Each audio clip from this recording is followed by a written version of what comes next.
that we could do that. We speculated that we could do it, but we didn't know. So now we know that we can control this disease. The bad news is 2,000 people walked into a hospital yesterday for the first time with the disease, and the worst news is 600 people died yesterday from the disease. That is still continuing at a really tragic rate. Of those deaths, 577 in hospitals, 29 in nursing homes. We've been watching the nursing homes because nursing homes in many ways are ground zero for this situation. Last night, the number in nursing homes was relatively low. Everyone asks the same two questions: when is it over? And how do we get there? How do we start to make our way from here to there? When is it over? As I've said, you know, when is it finally over? It's over when you have a vaccine, and that's 12 months to 18 months. We've said to the FDA, any way we can be helpful in the testing of that vaccine, how do we accelerate that? How do we expedite it? New York is ready, willing, and able to do that with the FDA. Maybe there's a medical treatment between now and the vaccine. That would be great. But those are unknowns, and it's out of our bailiwick. We are working with a lot of companies that are working on treatments. We're testing treatments in our hospitals, but that's a pure medical research and development function, which is beyond us. At the same time, how do we unpause New York? New York is now on pause. How do we unpause it? First, do no harm. Don't let that infection rate go up to the best of your ability. Don't lose the progress that you have made. Second, now go back that we have some stability and we can actually work with the healthcare system, which we had on overdrive for many, many weeks. And we had increased the capacity, as you remember. Every hospital had to increase capacity 50%. I mean, just think about that. 50% more beds, staffing those beds during this horrific period. Now we have a chance to be more intelligent, frankly, about handling our healthcare system. Testing and tracing, testing and tracing, testing and tracing, and we need the federal government to work with us on that.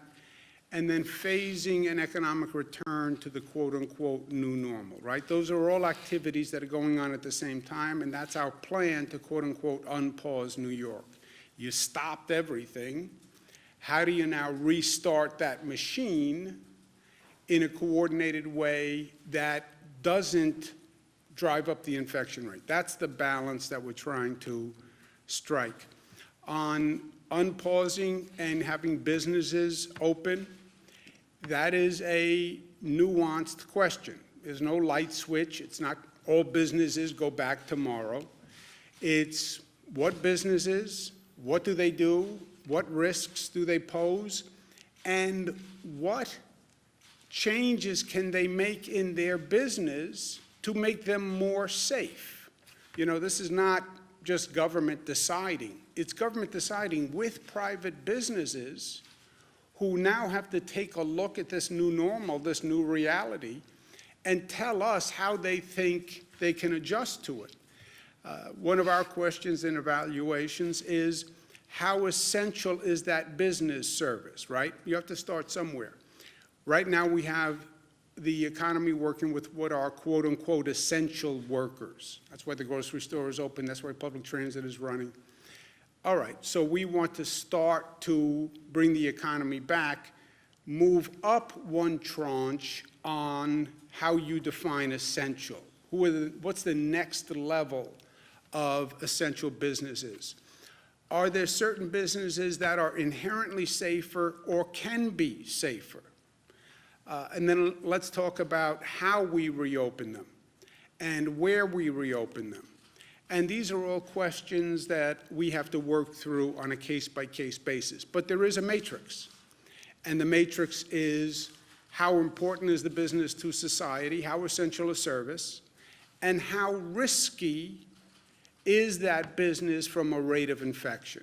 And obviously, the more essential a business, the lower the risk, the more they are a priority. And then how do you do it? You do it in phases of priority, and then you phase it up the way we phased it down, which is by percentages. And this is going to be an ongoing process over the coming weeks that we're working through with the other states. But the what, the how, the when, looking at how important that business is and what the risk that business poses, and then do it in coordination with our other states, because this is really a regional issue, and it should be addressed on that basis. Coordinating with the other states doesn't mean we'll always be in lockstep, but we'll talk through everything first, and hopefully we're not doing something that's contradictory to another state at a minimum. And so far, so good on that exercise. And that analysis is ongoing. But it's not going to be all about what government does, what government does. The private sector now has to think about what they do and how they do it and how they can do it differently in this new normal. Reimagine your workplace. And we learned a lot through this situation. People worked from home. Well, how many people can continue to work from home and the business still work? How do you socially distance in the workplace? Can you socially distance in your workplace? What are your new normal procedures and practices? How do you think you're going to get workers back and forth? And what precautions would you take? In the workplace, how would people work, and where would they sit, or where would they stand? And how do you do it without conference meetings? And how do you do it without gatherings? How are you going to interact with the public in a way that keeps the public safe, right? We're talking about businesses that pose a lower risk. Tell us how you intend to organize and conduct your business. And can you do it in a way that poses a lower risk? And what would you do with your workforce to make sure if an infection happens that we can jump on it quickly? And then as we're going through all this planning, this is going to be a moment of transformation for society. And we paid a very high price for it. But how do we learn the lessons so that this new normal is a better New York? And there are lessons that we must learn from this, because we do need to do things differently, or we can do things differently, and we can do things better. Part of the way across that bridge is testing. It is the single best tool to inform decisions and to calibrate all of this. This new testing world is a new frontier for all of us. New York State has been very aggressive about doing testing. We set a very ambitious goal when we began, and I'm happy to say they did it. We've done 500,000 tests in 30 days. That's more than California, Florida, and Michigan combined. And this is all about figuring it out first and taking a system that frankly didn't exist and creating this testing system and this testing regimen. 500,000 tests in 1 month. It sounds great, and it was great. It was a great accomplishment. And congratulations to everyone who put it together. But when you think of 500,000 tests in 1 month, and then you compare it to the fact that you have 19 million people in the state, you have 9 million workers, the 500,000 doesn't sound so big, right? So we have many questions to answer. Where do you test? How do you get the supplies? How do you coordinate the private labs? How do you coordinate the demand going to these private labs, right? Everybody wants testing. Private sector companies are calling for testing, and they're going right to the labs. Everyone is going right to these labs, and 50 states are competing, and the federal government is buying product from these labs. This has to be figured out, and it can only be figured out in partnership with the federal government. On top of that, once you go from testing, you have to trace every person who comes up positive. Trace means investigate. Investigate all those prior contacts. And then one contact, you test that person, leads you to another person. So the tracing investigators are really assembling an army that does not now exist. I spoke to the White House again this morning about it. I understand that this is a problematic area and the federal government's not eager to get involved in testing. I get that, but the plain reality here is we have to do it in partnership with the federal government. You're talking about supply chains that go back to China. A state does not have the capacity to do that. And there's no reason why you would have 50 states each trying to figure this out on their own, competing with the federal government, competing with the private sector. So I'm very much looking forward to the federal government's willingness to tackle this, understanding that it will be imperfect at best. But if we work together, we can do better than any of us could do alone. And that's what this is all about. You're not going to achieve optimum performance. You can't put together this national system with perfection. So people are understandably reluctant to get involved. But understanding the risk and understanding that it's never going to be done perfectly, if we work together, we can do better. And that's what we have to actually accomplish. We have to strengthen the healthcare system. Our surge and flex, which is the first time we've ever called upon all these hospitals to work together and coordinate. Every hospital was basically its own enterprise. And then we go back and say, well, you all have to work together and coordinate, and we're going to help you coordinate. It was first time that's ever happened. We understand about a stockpile like we've never understood before. We understand about sharing resources like we've never understood before. And we understand about sharing among states and how good people were to New York when we needed it, and states stepping up and sending us ventilators. And I said, New Yorkers don't forget, and New Yorkers are the most generous and most gracious, and we'll be there when people need help. New Jersey is still looking at their curve rising. The wave hasn't crested in New Jersey. They're our neighbors. Anything we can do to help. I've told Governor Murphy all he has to do is ask. We're here. And we're going to send 100 ventilators to New Jersey. But the key to all of this, the calibration, is the infection rate. And this gets a little technical, but I need people to really understand this. Why don't you open tomorrow? Because we're afraid the infection rate will go up. And everything we've been doing is to slow the infection rate. Well, how do you track the infection rate? We don't. We don't track infection rates. We see hospitalization rates, which are different. A hospitalization rate is a person who got infected and became seriously ill, so they had to go to the hospital. But we don't know how many people have been infected or are getting infected. We only know at this point how many people walk into a hospital, okay? Or how many people get tested in a nursing home. If you have advanced testing, then you'll have a better idea what % of your population has actually been exposed. That's what the antibody testing is all about. But the key is, as you're making this calibration on the reopening of the economy, as you're bringing more people out of their homes, how fast is that virus spreading, and how quickly is that infection rate rising, right?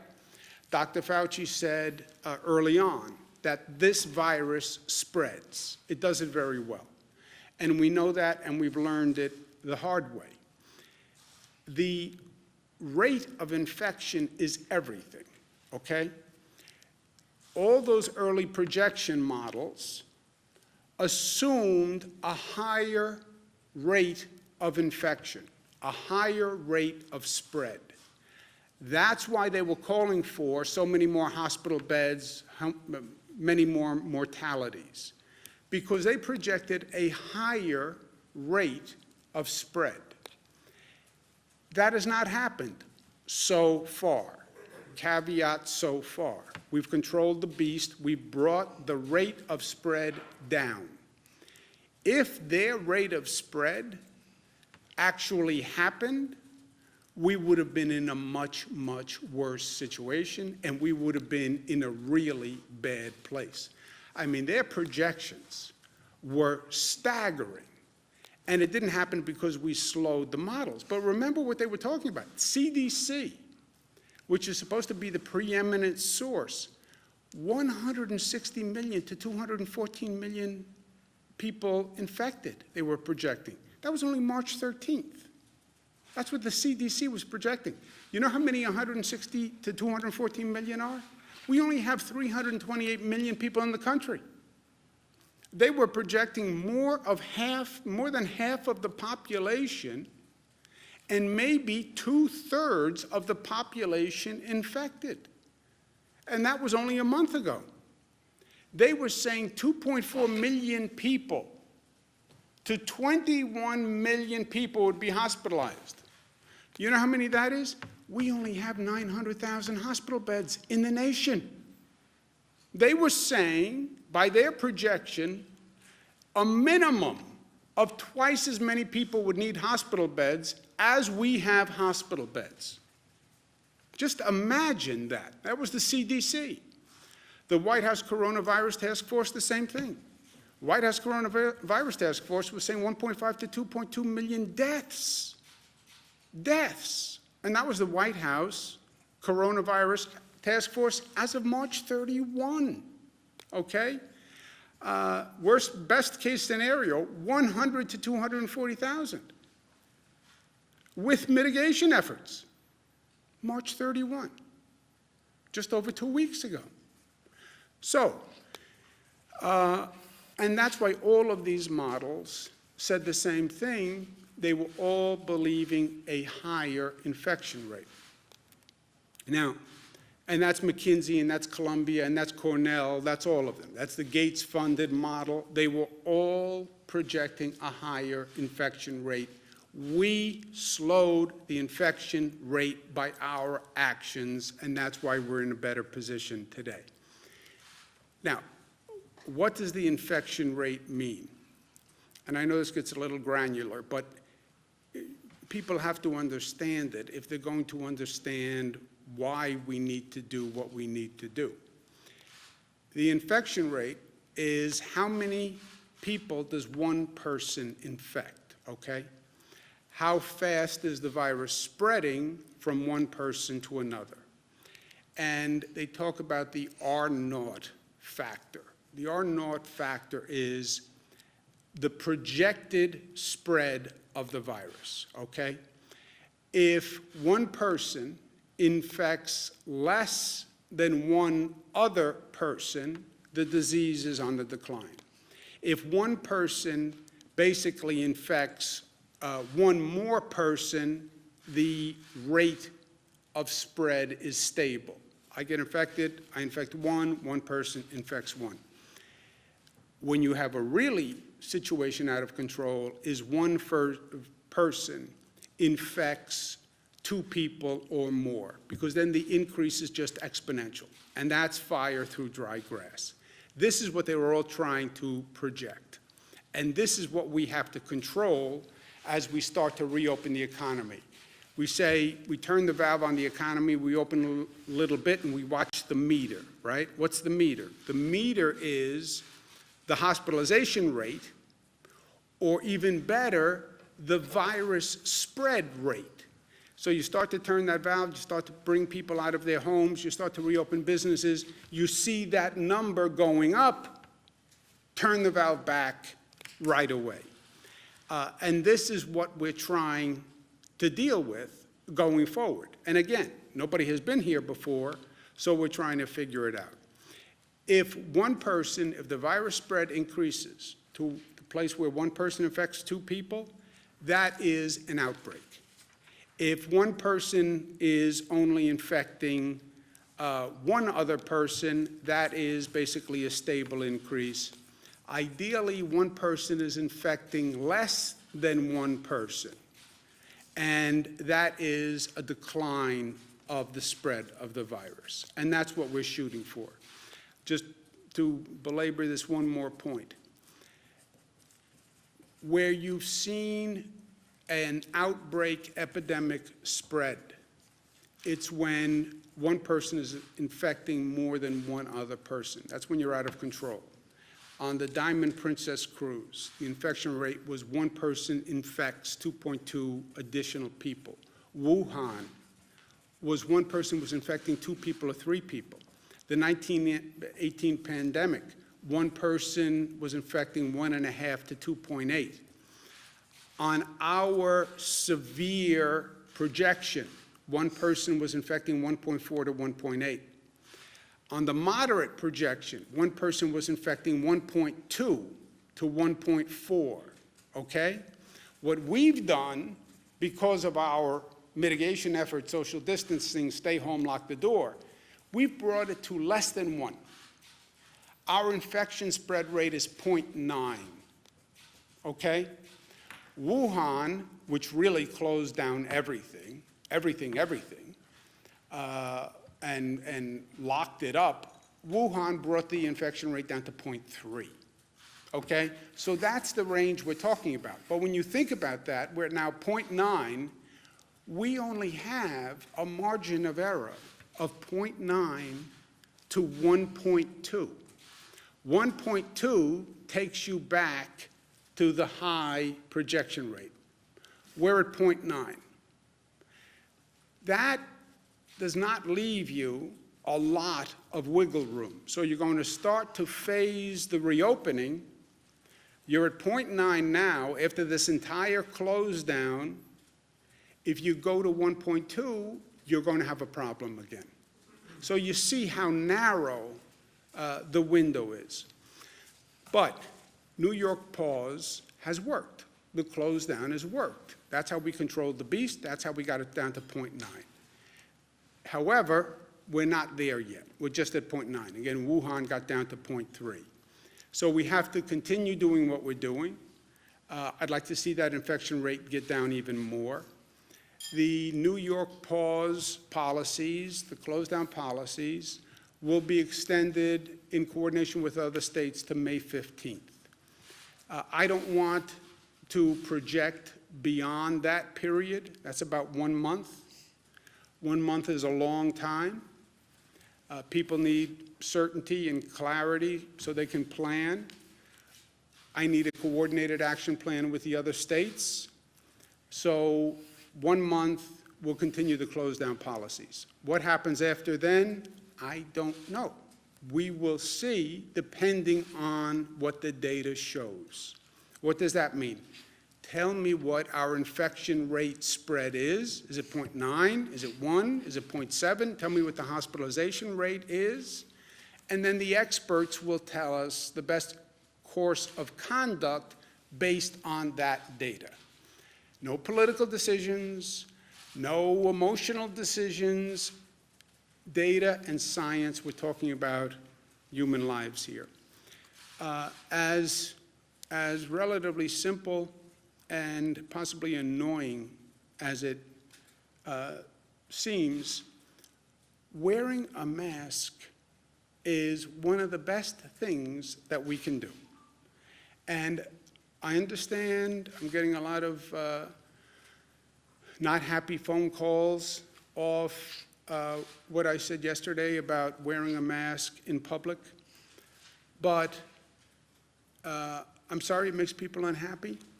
I do not consider it a major burden, and it really is a simple measure that can save lives. And yes, people say it's a personal intrusion on them, but again, remember, it's not just about you, right? I have rights also, and my kids have rights, and your kids have rights, and you have a right for another person to take reasonable safeguards not to get infected. So the masks work. We said in public today, I'm going to include public transportation systems, private transportation carriers, for-hire vehicles, any operator of a public system, an operator of a private carrier, and for-hire vehicles must wear a mask at all times. What does this mean? If you get on a bus, you need to wear a mask. If you get in a train, you need to wear a mask. If you get into a private car service, Uber, Lyft, the operator needs to wear a mask. If you get on a private bus, the operator needs to wear a mask, and you need to wear a mask on a private carrier. So is this inconvenient? Yes, but you're in a closed environment by definition. You're not socially distancing by definition. You're the front seat of a car to a back seat of a car. You're one seat in a bus to another seat in a bus. This is a precaution for everyone that I think balances individual liberties with a social conscience. This we're going to affect Friday, 8 p.m. Ultimately, what determines the rate of infection? You do, and I do. That's what this all comes down to, as simple as it sounds. It's not about government, it's not about anything else. It's about what people decide to do, and what people have decided to do. They have brought this infection rate down. It's that simple. Nurses, doctors did a phenomenal job. First responders did a phenomenal job. Essential workers did a phenomenal job. But that rate came down because people changed their behavior. That's what happened. It is about the behavior of our people. It's that simple. It's our behavior. It's our level of discipline. It's how we educate our children. It's how considerate we are of others. What we're willing to do to safeguard others' health in our community. That's what makes all the difference on what we're doing. And it is the simple things. It's wearing a mask, it's washing your hands, it's the hand sanitizer, it's the social distance, it's making sure your children understand what to do, what not to do. It's all of these simple procedures that seem almost insignificant, but on a collective basis make all the difference in the world. And it is making smart choices. I want to get out of the house, I'm going crazy, I need to do this, I need to do this. I know, but be smart. Be smart. And engage what you're doing relative to everyone else and relative to the overall goal. But I will tell you, and I don't know that people truly appreciated this. I don't know that I did. Of all the unique aspects that we have learned going through this, the most positive and the most surprising to me has been how people have responded. The policies that I have communicated are not worth the paper they are printed on. I could stand up here as governor and say, we must do this, we must do this, we must do this. These are some of the most life-changing policies government has ever issued. Think about it. This is not government saying, here's your tax rate, here's age of voting. This is government saying, stay in your house, don't touch another person, wear a mask. Government, I don't even have the ability to enforce these measures on any scale if people said, I'm not willing to do it. These policies, which are difficult, which are life-changing, they are being implemented by people because people are choosing to do the right thing. It is that simple. And what this is all about today, the masks on transportation. I trust in New Yorkers. You know, I believe if the facts are presented to the people in this state, New Yorkers will do the right thing. What is the right thing? There's always a right thing. It is the appropriate path that is socially and morally correct. And New Yorkers have a very strong right thing quotient. They know what the right thing is when they hear it. And all I'm trying to do is give them the facts and the information to explain why I'm suggesting these actions. They decide whether or not to follow them. I can't put a mask on 17 million people. 17 million people will decide whether or not they'll do it. But they have done it because they have the facts, they have the information, they understand the risks, they understand the rewards, they understand the consequences, and what they have done has worked, and it's brought this state forward, and it'll bring this nation forward. And that's New Yorkers at their best. And that's because we are New York tough, and because New York tough is more complex than the word suggests. It's smart, it's united, it's disciplined, and it's loving. And New Yorkers have proven that time and time again, every day for 46 days. Questions? Governor, on the issue. 10 nursing home residents have died of COVID-19. Can we do this today? Let's try something new. Let's not all talk over everyone. I'll make sure we answer, I'll get to you to answer the question. And let's just start. You know what? Go to Jesse, or let's go to you first. Okay. In Hornell, New York, at least 10 nursing home residents have died of COVID-19. Philmont, there have been at least 23 cases and 6 deaths at one nursing home. The state helped mass test 15 residents at a New Windsor assisted living facility. How many and which nursing homes have reported clusters, outbreaks, or requested mass testing from the state, and where are they? And is the state advising nursing homes facing outbreaks to open COVID-only units or transfer patients elsewhere? Which we've seen at least in a couple cases. I will get you, I don't know, we have hundreds and hundreds of nursing homes in this state, so I don't know what has happened in every nursing home in the state. I don't have firsthand knowledge of what happened with the nursing homes in Hornell, New York, but we will get you today a list of information by nursing home to the best we have, and as we get that updated, we'll get it to you. Jesse? On the economic toll of this, Mayor de Blasio is talking about a $7.4 billion hit in terms of tax revenue. Have you discussed help for the city of New York vis-a-vis that, as well as, you know, the 1.2 million people who are now applying for unemployment in the state? Yeah, Jesse, it's simple. Yes, we've had multiple conversations. It's not just New York City, it's Nassau County, Suffolk County, Westchester County. It's every county in the state. It's every local government in the state. And the short answer is we cannot do it. You know, I have a $10 to $15 billion hole. So I'm not in any position to help any of them. That's why I've said this is where the federal government has to step in. And it defies understanding that the federal government is going to say, we've passed major pieces of legislation, pat us on the back, to protect the economy and move the economy forward, but you don't fund state and local governments? And when you don't fund the state and local government, it means the state and local government has to turn around and cut everybody that relies on them. It's not smart, it's not right, it's counterproductive. I understand you don't get the same political credit when you fund New York State or New York City or Nassau County or Suffolk County because it doesn't represent any voters, any people. It's just a governmental entity. I get that.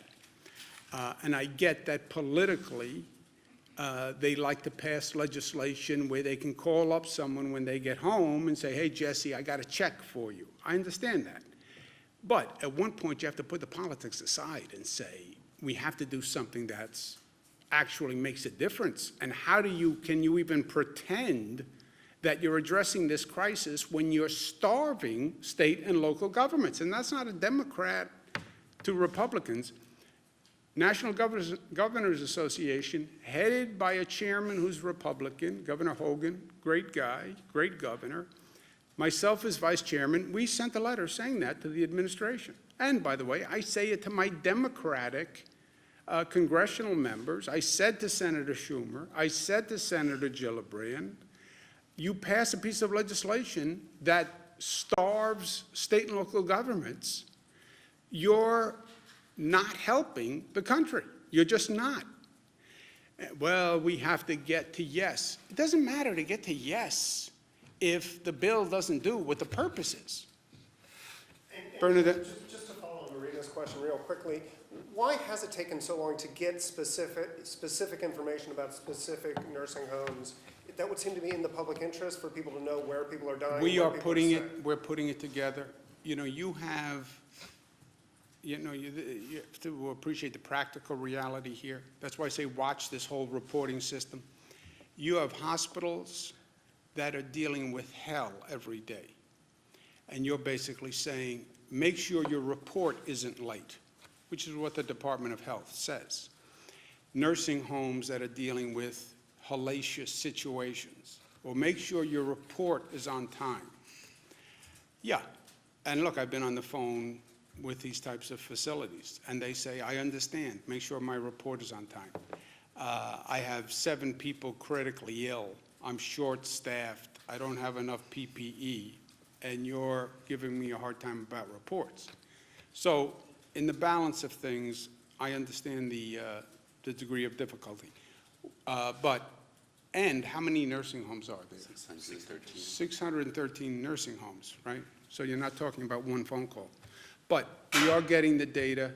It is coming in. When will we have it? Do we know? Today. You mentioned that there's, obviously the flattening of the hospitalizations, but we had yesterday the highest, or the day before, the highest number of positive cases since testing started. Are you concerned about seeing that number tick up, and why might that be while the hospitalization? The testing is not indicative of anything, in my opinion. It is not a random sample. It is a function of how many tests you are doing. What's been happening is our testing capacity is going up. As our testing capacity goes up, the more tests you do, the more positives you find. Remember, the testing is not random. It's people who believe they are positive because of the circumstances. They were exposed to a positive person, et cetera. So you're getting people who you think are positive to test, and then the more tests you take, the more positives you're going to find. The hospitalization rate of any of these rates, the most indicative is the hospitalization rate. Because what it's telling you is these are people who are infected and were seriously ill.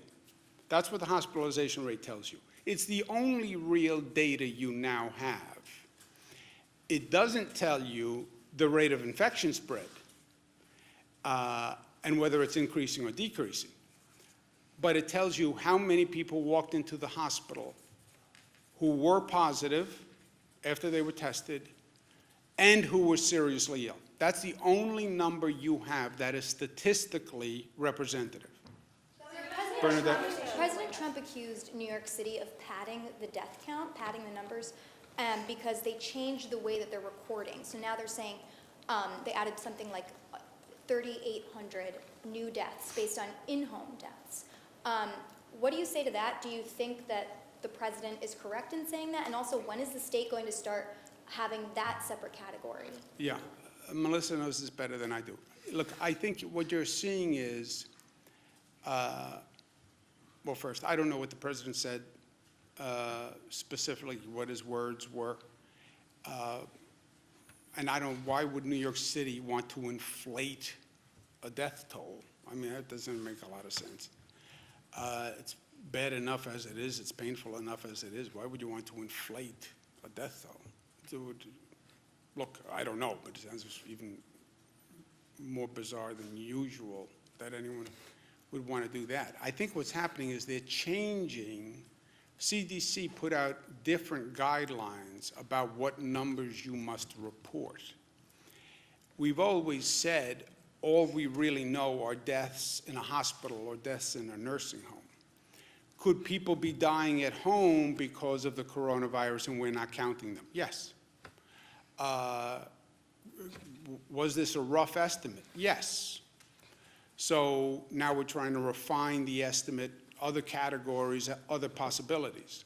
I think that's what it is more than anything. It's more of a reporting process. But Melissa, do you know anything more about No, it? it's exactly what the governor said. So the CDC put out guidance on reporting. So actually, it's the president's own CDC that put out this guidance. And the city was very clear. They actually did not tack on that number to the total death count. They created a new category that's called probable deaths. This gets murky, right, because a lot of people are dying of various things, and if it's shortness of breath or you had a fever, there's a lot of assumptions that could be going on behind the positive. Everybody knows in this room, Assemblyman Brodsky, the assumption was that he had died from COVID. A few days later, they discovered it actually wasn't COVID.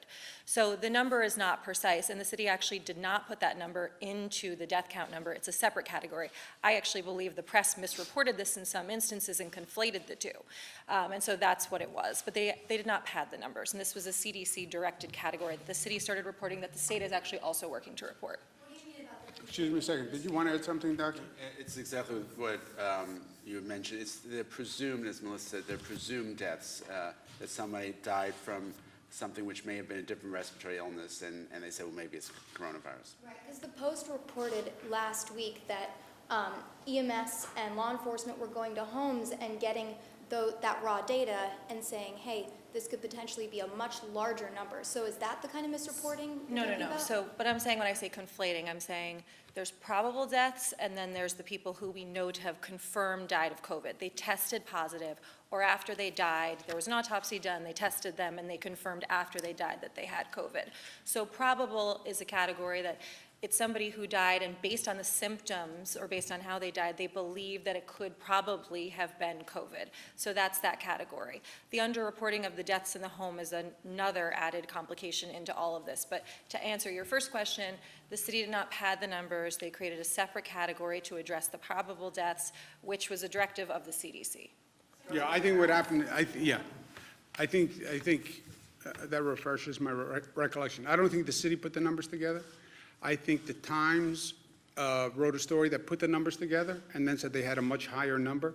I get it's a great headline, but it's not totally accurate. Karen? We're seeing reports out of hospitals that some of the COVID patients, or a significant number, are having kidney failure, and that now that there's a shortage of the dialysis machines. I guess maybe that's more of a question for Dr. Zucker of how, is that something that you're Shortage worried of about when you're dialysis dealing with- machines? We have heard that we are looking into this about those who need renal dialysis and to make sure the machines are available for individuals. And regarding having kidney failure as a result of having coronavirus, often when people get that ill and end up in the intensive care unit with multi-organ system failure, multiple problems, the kidneys are one of the organs which take the hardest hit initially. Is there a shortage right now? We have heard about an individual report, but there aren't shortages that are across the board. Now, every once in a while we've heard that they need a dialysis machine, and we worked on that to get them there. If they have a shortage, Karen, they call us. We have these daily inventory equipment sharing. That's a surge flex. So if any hospital has a shortage of anything on a daily basis, they let us know. And then we find that, and we've been able to find that equipment for them or that PPE, so nobody's had an actual shortfall. But if somebody had a problem that they couldn't do dialysis because they didn't have machines, they would have more than likely let the state know. Go ahead. I have a few follow-up questions on masks. Does the mandate apply to kids? 2 years and older. 2 years and older? Depends how you define kid.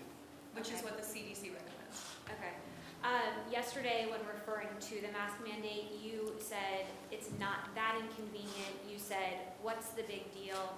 For many people, we've learned it is a big deal to wear a mask. They feel that this is a symbol of government control. A lot of people feel that this is a symbol people are falling prey to fear. And we've seen doctors on the news for weeks now saying that regular medical masks and the cloth masks do little to protect you from coronavirus. Do you feel like you're underplaying the impacts of your mandate? No, I said I don't know how I can be underplaying. I said that I know there's a lot of opposition to this. I've had many people say they don't like it. So, no, I'm fully aware of the opposition to wearing a mask. It's a face covering, right? Just so we're all saying the same thing. It's a mask or a cloth covering of the nose and mouth. It doesn't have to be a mask. It could also be a cloth covering. But no, I understand that people do not like it. And people understand, some people do not like it. And some people think it is an imposition. And it is a government overreach. I understand that. By the way, some people think the close down order was a government overreach. Some people think that this is all a fabrication and a political conspiracy. To them, I say, if you don't think 600 people died yesterday, and if you don't think that's a problem, I disagree with you. If you doubt that 600 people died, I'll bring you to see the 600 people. So is it a fabrication? No, 600 people died yesterday, okay? And that's a reality we deal with every day. We want to see fewer people die.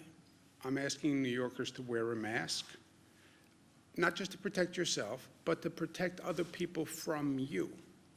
If you have the virus, you can infect other people.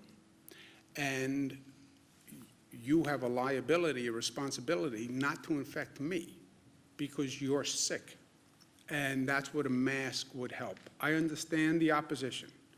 My phone's ringing off the hook with the opposition. I also understand what 600 deaths mean. I understand the toll on the healthcare system. I understand the nurses and the doctors who are stretched to their limits. I understand the police officers who go out there every day and who are afraid. And asking New Yorkers to wear a mask at this time, I think, is more than reasonable. I understand that people disagree. Are you wearing a mask on the day-to-day? When I am in public circumstances, yes. Here in this room, no. Let's do someone who didn't ask a question. What will it take for us not to have to social distance? You've said that a vaccine can take 12 to 18 months. Is that how long we'll have to social distance for? You know, it depends on how good we are at reducing the spread of the virus, and we don't know that. It also depends on when they come up with a medical treatment, and we don't know that. So I understand people want certainty and closure, but we don't have it. We don't have it. Let's do someone who didn't ask a question. Josefa? California, Gavin Newsom is giving undocumented immigrants $500 since they were cut out of the federal stimulus package. Is New York considering doing something similar, and can we do that considering our financial state? Well, look, we financially, if we don't get the federal government to actually pass a piece of responsible legislation, and I've said to the extent they care for my 2 cents, our senators, don't pass a piece of legislation if it's not responsible. Well, then they'll say we didn't pass legislation. Yeah, say I wouldn't I wouldn't pass an irresponsible piece of legislation. Better than passing an irresponsible piece of legislation, right? If those are the options, life is options. So yeah, we are at a point financially where we have a $10 to $15 billion deficit. Yesterday I was asked about, well, why not just let the raises go through for state workers? When you are broke, it would be irresponsible to do these things. I do hope and believe the federal government should have a more inclusive policy. All right, let's do one. Undocumented immigrants, that there's no shot. Well, we're looking at it, but we have real financial problems right now. Hey, Governor, at a time when you're talking about the importance of regional coordination, it seems Governor Murphy is allowing state parks to stay open, yet here in New York State they are closed. Is that problematic? You know, as I said, there's not going to be 100% conformity of the plans. More it's understanding what they're doing, what we're doing, so we don't conflict and bump into each other, which has happened in the past, because people make decisions. The state parks, look, I can argue it either way, right? All of these things are judgment calls, but I don't think that's especially problematic either. And regarding unemployment, We're hearing stories of people are still not getting return phone calls within 72 hours, particularly people who are self-employed, who have lengthy documentation to fill out. Has that been an issue? I don't know if it's for you. I have not heard that. Melissa. Melissa, do you know where that is? So again, let's do some context here. As Jesse noted, and the Labor Department is going to be putting out the figures later today, another 400,000 people filed claims for uninsurance in the last week, the week ending this past Friday, which brings us up to 1.2 million claims in the last 5 weeks. To give you guys a sense of comparison, during the entirety of the 2008 crash, New York State lost 300,000 jobs. So in terms of the volume that the Department of Labor is dealing with, just for everyone's understanding. At this point, they have completed 925,000 claims. There's 275,000 claims that are outstanding. Some of those people are from the last week. Some of those people, unfortunately, date back to the middle of March. Most of the people who date back to the middle of March are people who require additional forms for, as you said, people who are self-employed, people who are contractors, and so that process has been taking longer. We're working together to try to figure out the best way possible to expedite this. It's great that the system has worked better for some. If you're one of the people who are still struggling, it doesn't matter at all, and we understand that, and I sympathize with that, and I apologize for that. And we're going to continue to do everything we can to bring the system up to deal with this scale as soon as possible. Let's do one more. Somebody go ahead. What about low-income people or homeless people who maybe might not be able to purchase a mask? Is there going to be a way for them to maybe pick up one or something? Yes, we're working on that, and we're working with local governments in making sure people who can't pay for a mask can have one. Remember, it's not a mask, it's a face covering, so it can be a handkerchief, a bandana, it can be a cloth covering, et cetera. It can be stylish or fashionable or just boring and plain like mine. All right, I'm going to go to work.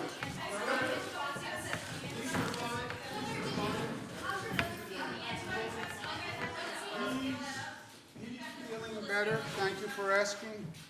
His wife now tested positive, so he feels, obviously, we're not sure how Christina, is my brother's wife, how she got the virus, but assuming he gave it to her because she was helping take care of him, he feels bad about that on a personal level, and on a practical level, he's sick in the basement.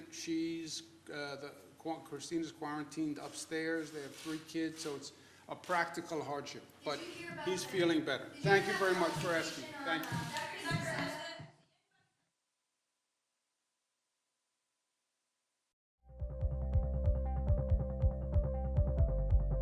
You can watch CBSN 24/7. We've got an amazing story to share with you. Let's talk about the latest developments. There's so many levels to this. We have a CBS News exclusive. Fires in California. What happens next, and how does it all play out? We are on a mission with NASA. I understand you have some breaking news. It's not over yet, is the bottom line. This is a massive operation. It's quite an adventure here at CBSN. It's been a day. Good morning to you and welcome to CBS This Morning. Understanding the world. We're going to begin with breaking news. Begins with the right questions. Have police discovered a motive? Does the president have a red line here? What can voters expect to see today? Join Gayle King, Anthony Mason, and Tony DeCopel on CBS This Morning. We know a little more this morning. This is a major development. This is a very serious situation. More news every morning on the show everyone is talking about. We have much more news ahead for you. CBS This Morning.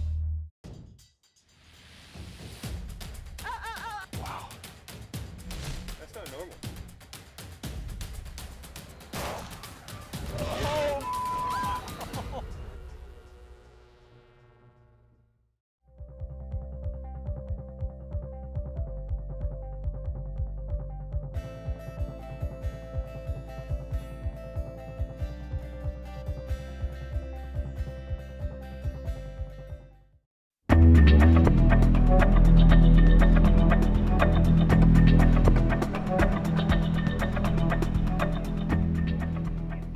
Google and Apple are using technology to help track the spread of the coronavirus.